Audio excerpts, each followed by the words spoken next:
Solo levelling के बिल्कुल episode पर आप सभी का स्वागत है। तो आज हम लोग बात करने वाले हैं सोलो लेवलिंग के एपिसोड नंबर 6 के बारे में। तो पिछले एपिसोड में हमने देखा जिन्होंने back to back 2 boss level के फ्लोर को क्लियर किया। जिन्होंने सबसे पहले बॉस लेवल के डंजन पे एक बड़े से ओगर जैसे मॉन्स्टर को हराया था और दूसरी तरफ जिन्हों का सामना था एक अनडेड मॉन्स्टर के बॉस के साथ। बॉस को हराने के बाद जिन्हों के सर पे एक बार फिर से रिवॉर्ड का बरसात होने लगता है। जिन्हों को यहाँ पर spring water, 2 lakh experience point, मेटस पेंडेंट, 220 डेमन सोल और उसके साथ साथ जिन्हों का 2 लेवल अप भी होता है। जिन्होंने सारे अनडेड्स को मार के उनका एक पहाड़ खड़ा कर लिया था। जिन्हों वहाँ पर बैठ कर कहता है मेटस बहुत सारे पावरफुल मॉन्स्टर को समन कर सकता है। उसके साथ साथ उसके पास मैजिकल एबिलिटीज भी है।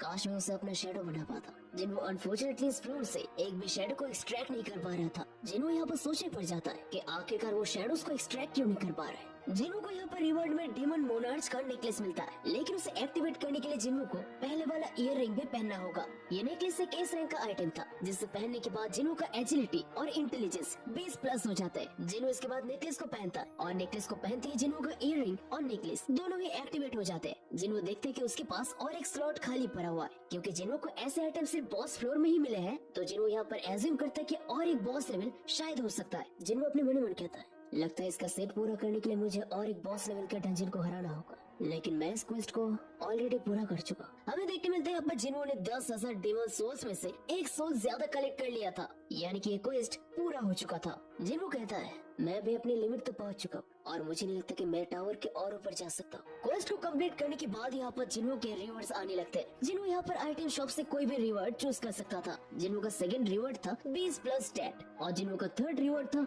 एक सरप्राइज गिफ्ट। जिन्हों इसके बाद पहले रिवॉर्ड को एक्सेप्ट करता है। जिन्हों के सामने आइटम शॉप ओपन हो जाता है और जिन्हों को कोई एक आइटम चूज करने के लिए कहा जाता है। जिन्हों अपने मन कहता है क्या मुझे कोई महंगा हथियार चुनना चाहिए।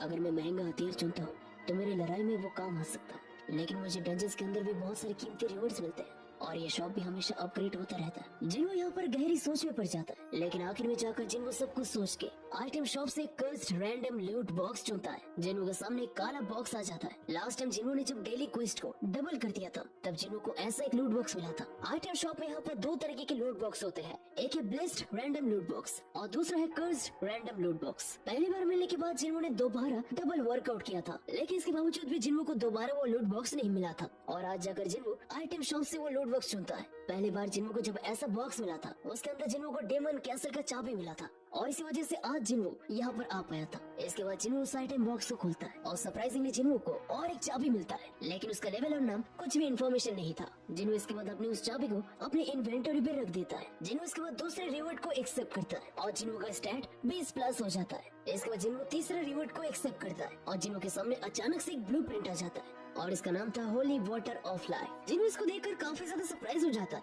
लेकिन इसके बाद हमें एक बार फिर से यूएसए पे ले जाया जाता है। हमें देखने मिलता है यूएसए के हंटर एसोसिएशन के बिल्डिंग पे आग लग चुका है। लोगों के हलचल से हमें सुनने मिलता है कि यहाँ पर आसपास 2 एस रैंक के हंटर्स एक साथ बैटल कर रहे थे और इसी वजह से इस जगह का ऐसा हालत हुआ है। इसके बाद हमें वहाँ पर एक इंसान पड़ा हुआ देखने मिलता है और वो और कोई नहीं था, वो था वाइंग डोंगसू, यानी कि जिन्हों के फादर ने वाइंग डोंगसू का भर्ता बना के रख दिया था। इसके बाद हमें हॉस्पिटल में जिन्हों के माँ के पास ले जाया जाता है। जिन्हों यहाँ पर अपनी माँ को देखने के लिए आया था जो बहुत सालों से कोमा में पड़ी हुई थी। जिन्हों यहाँ पर उस ब्लूप्रिंट को निकालता है जिसका नाम था होली वाटर ऑफ लाइफ और ये था एक एस रैंक का आइटम। यहाँ पर लिखा हुआ था कि इसकी मदद से किसी भी बीमारी को सुधारा जा सकता है। जिन्हों यहाँ पर सोचने लगता है शायद इसकी मदद से मैं अपनी माँ की बीमारी को ठीक कर सकता हूँ। लेकिन ये होली वाटर ऑफ लाइफ बनाने के लिए जिन्हों को 3 चीजें चाहिए थे। सबसे पहला था वॉल ट्री का फ्रैगमेंट जो जिन्हों को ऑलरेडी मिल चुका था। दूसरा था स्प्रिंग वाटर जो जिन्हों को अनडेड बॉस को मारने के बाद मिला था। 2 आइटम यहाँ पर जिन्हों के पास ऑलरेडी थे और जिन्हों का लास्ट आइटम था purified blood of the demon की। जिन्हों यहाँ पर एज्यूम करता है शायद ये डेमन कैसल का फाइनल बॉस हो सकता है। जिन्हों यहाँ पर मन कहता है सिर्फ एक हफ्ते में मेरा लेवल 16 गुना बढ़ चुका है और मैं एक इस रैंक का हंटर भी बन चुका हूँ। मॉम बस मेरे लिए थोड़ा सा और इंतजार करना।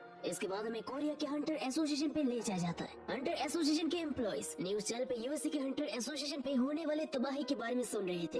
तभी यहाँ पर एक बंदा आता है जो हंटर के एग्जाम को दोबारा देना चाहता था। सबसे पहले ऑफिशियल वाले इसको इग्नोर करते हैं, लेकिन जैसे वो लोग एप्लीकेशन फॉर्म पे उसका नाम देखते हैं, वो नाम देखकर वो लोग हैरान हो जाते हैं। हंटर एसोसिएशन का वो बंदा तुरंत यहाँ पर कोपची में जाकर मिस्टर बाइक यूनहो को कॉल लगाता है। वो कहता है हेलो मिस्टर बाइक, आपने रिसेंटली जिस हंटर के बारे में कहा था वो एक्चुअली में यहाँ पर आ चुका है और वो हंटर के एग्जाम को दोबारा लेना चाहता है।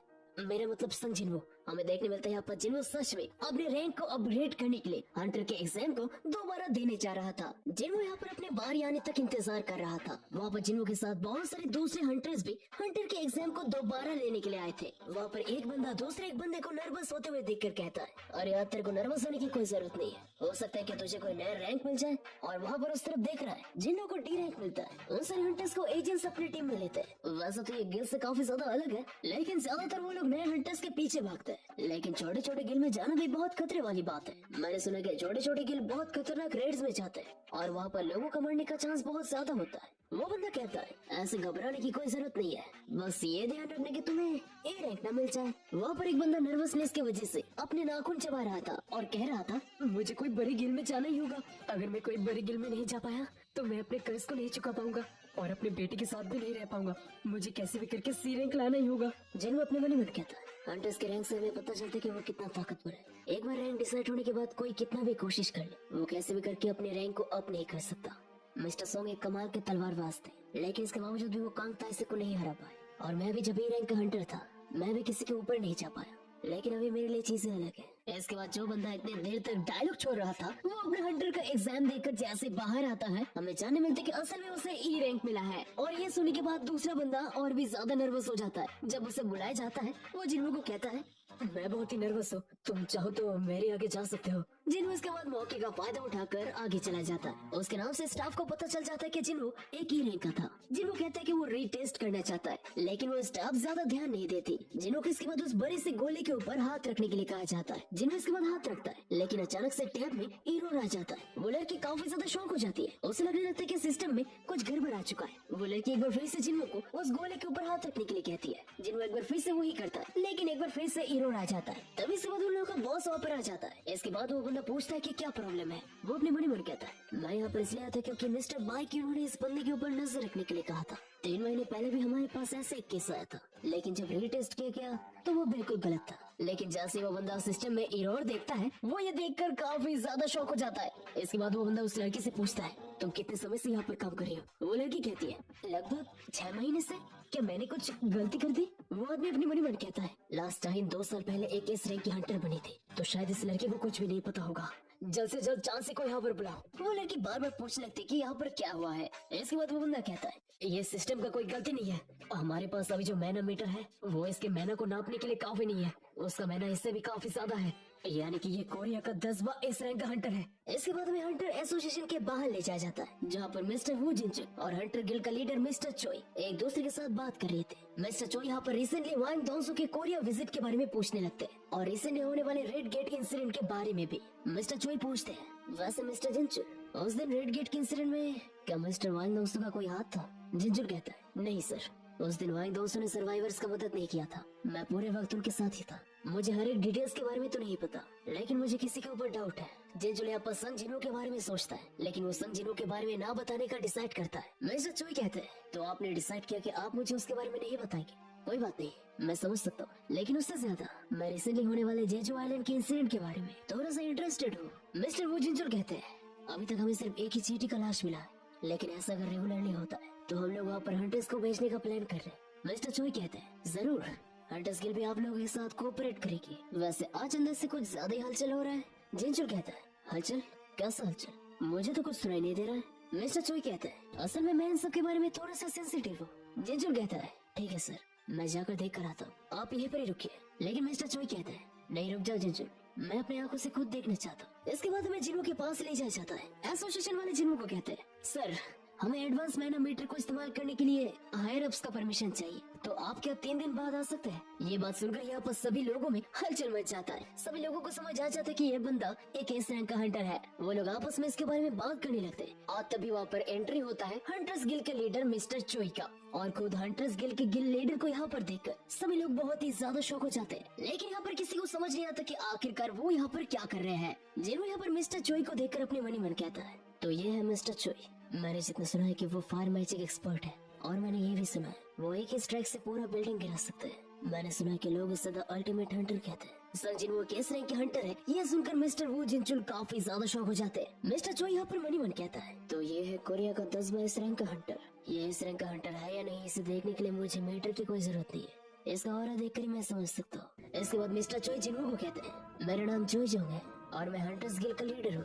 अगर आप किसी गिल्ड में नहीं है तो क्या हम लोग थोड़ी देर बात कर सकते हैं? लेकिन यहाँ पर जिन्हो उसे इग्नोर करके कहता है, मुझे माफ कर दीजिएगा, मैं बहुत ही ज्यादा बिजी हूँ। जिन्होंने हंटर्स गिल्ड का ऑफर ठुकरा दिया ये देखकर सभी लोग काफी ज्यादा शॉक हो जाते हैं। इसके बाद जिन्हो अपने मन ही मन कहता है, 3 दिन के अंदर मेरा रीटेस्ट होने वाला है। इन बचे हुए 3 दिनों में मैं बहुत कुछ कर सकता हूँ। सबसे पहले मुझे डेमन कैसल को पूरा करना होगा और उस एंटीडोट को भी बनाना होगा। जिन्हो के वहाँ से जाने के बाद मिस्टर चोई जिंचुल को पूछते हैं, वैसे मिस्टर जिंचुल, क्या मैंने उनके सामने कुछ गलत कह दिया था? लगता है मैंने अच्छी तरीके से कोशिश नहीं की। वो बिना सुराग के यहाँ से चला गया। लगता है वो एक काबिल असैसिन टाइप का हंटर होगा। अगर मैं उसे अपने गिल्ड पे रिक्रूट कर पाया तो हमारे पास 3 ऐसे रैंक के हंटर्स हो जाएंगे और हम लोग कोरिया के साथ साथ इस दुनिया का भी one of the strongest guild बन जाएंगे। जिन्हों के वहाँ से जाने के बाद बाइक यूनो दौड़ कर वहाँ पर आता है। आते ही यहाँ पर मिस्टर बाइक का नजर पड़ता है मिस्टर चोई के ऊपर। मिस्टर चोई बाइक यूनो को देखकर अपने मन ही मन कहते हैं, व्हाइट टाइगर गिल्ड यहाँ से बहुत दूर है और जिस तरीके से वो हाँप रहा है देखकर लगता है कि वो यहाँ पर बहुत ही जल्दबाजी के साथ आया है। लगता है इसके बारे में उसे पहले से पता था। क्या इसका मतलब रेड गेट इंसिडेंट पे जो मिस्टीरियस हंटर था, क्या वो सच में संग जिन्हो था? पहले नजर में उसे देखकर मैं समझ गया था उसे बेरियो में बांध के कंट्रोल नहीं किया जा सकता। इसके बाद हमें फिर से हॉस्पिटल में ले जाया जाता है। जिन्हो यहाँ पर डेमन कैसल में एक बार फिर से जाने वाला था, लेकिन उससे पहले जिन्हो एक बार फिर से अपनी मम्मी के साथ मिलने के लिए आता है। जिन्हो की मम्मी को एक स्पेशल डिजीज था जिसका नाम था एटर्नल स्लम्बर, जो डंजन ओपन होने के बाद किसी को होता है। जिसे भी ये बीमारी होता है वो हमेशा सोता रहता है। लेकिन अभी जिन्हो के पास इस बीमारी का दवाई था। जिन्हो जैसे अपनी माँ को देखकर वहाँ से बाहर निकलता है, जिन्हो को बाहर वो जिंचुल देखने मिलता है। वो जिंचुल पूछता है, मिस्टर जिन्हो, क्या आपने डबल डंजन के दौरान सारे बेस्ट को मारे थे? मैं हमेशा सोचता था कि इन सब मामलों में मेरे आंखें अच्छे हैं, लेकिन आपने मुझे गलत साबित कर दिया। जिन्हो यहाँ पर कहता है, वैसे मिस्टर वो जिंचुल, आपको नहीं लगता कि हम दोनों एक दूसरे के साथ कुछ ज्यादा ही मिलते हैं? वो जिंचुल कहता है, हंटर्स के ऊपर नजर रखना हमारा काम है और मैं अभी वही कर रहा हूँ, लेकिन जब बात इस रैंक की आती है हम लोग उनके खिलाफ कुछ भी नहीं कर पाते। मिस्टर संग जिन्हो, मैं आपसे किसी को मिलवाना चाहता हूँ। हंटर एसोसिएशन के चेयरमैन आपसे खुद मिलना चाहते हैं। इसके बाद जिन्हो हंटर एसोसिएशन के चेयरमैन के साथ मिलने के लिए जाता। चेयरमैन यहाँ पर अपने आप को इंट्रोड्यूस करते हैं। चेयरमैन कहते हैं, मिस्टर संग जिन्हो, आपसे मिलकर काफी खुशी हुई। मेरा नाम गोगन ही है, चलिए बैठकर बात करते हैं। जिन्हो यहाँ पर चुपचाप बैठ जाता है, लेकिन जिन्हो यहाँ पर चेयरमैन के ऑरा को महसूस कर सकता था। 80 साल के एक रिटायर रेसलर होने के बावजूद भी वो काफी तगड़े नजर आ रहे थे और उसी के साथ साथ वो एक इस रैंक के हंटर भी थे। इसके बाद चेयरमैन कहते हैं, इस रैंक बनने पर आपको बहुत बहुत बधाइयाँ। जिन्हो कहता है, अभी तक मेरा टेस्ट कंप्लीट नहीं हुआ है। चेयरमैन कहता है, अगर मैं सच्चाई कहूँ तो असल में टेस्ट बिल्कुल भी मैटर नहीं करता। अगर कोई मशीन सच में किसी के मैनर को नाप सकता था तो आपका रैंक शायद इस रैंक दिखाता, यानी कि मशीन किसी के फुल पावर को नाप नहीं सकता। जब कोई इस रैंक का हंटर होता है मैं उसे देखकर ही पहचान जाता। जिन्हो पूछता है, तो ऐसा दोबारा एग्जाम देने का मतलब क्या है? चेयरमैन कहते हैं, इसका एक ही कारण है मिस्टर सन, ताकि हम लोग को आप जैसे इस रैंक के हंटर के साथ मिलने का मौका मिल सके। जैसे कि आप जानते होंगे अभी हमारे एसोसिएशन पे मिस्टर वो के जैसे काबिल हंटर्स की कमी है। सभी हाई रैंकिंग के हंटर्स पैसे और नाम के पीछे भागते हैं क्योंकि हम लोग उन सभी को ऐसी चीजें ऑफर नहीं कर सकते। तो ज्यादातर हाई रैंकिंग के हंटर्स एसोसिएशन को ज्वाइन नहीं करना चाहते। हालांकि मिस्टर वो जिंचुल एक लौते ऐसे हैं, वो हमारे साथ एसोसिएशन पे काम कर रहे हैं। ऐसे बहुत सारी चीजें हैं, लेकिन मैं आपके लिए एक ही चीज कहना चाहता हूँ, हम लोग आपको ज्यादा पैसे नहीं दे सकते, लेकिन इसके बदले हम लोग आपके लिए कुछ अलग कर सकते हैं। जिन्हो कहता है, आपको इससे मतलब क्या है? चेयरमैन कहते हैं, मेरा मतलब एसोसिएशन आपको वो दे सकती है जो ताकत आप ढूंढ रहे हैं। और ये सुनने के बाद जिन्हो का होश उड़ जाता है। And that's it for the Solo Leveling season 2 episode number 6। तो एपिसोड आप लोगों को कैसे लगा सबसे मेरे को ऑब्वियसली कमेंट करके बताओ। एंड वीडियो को लाइक करो, चैनल ने तो सब्सक्राइब करो। तो बस मिलते हैं नोट के साथ, तब तक के लिए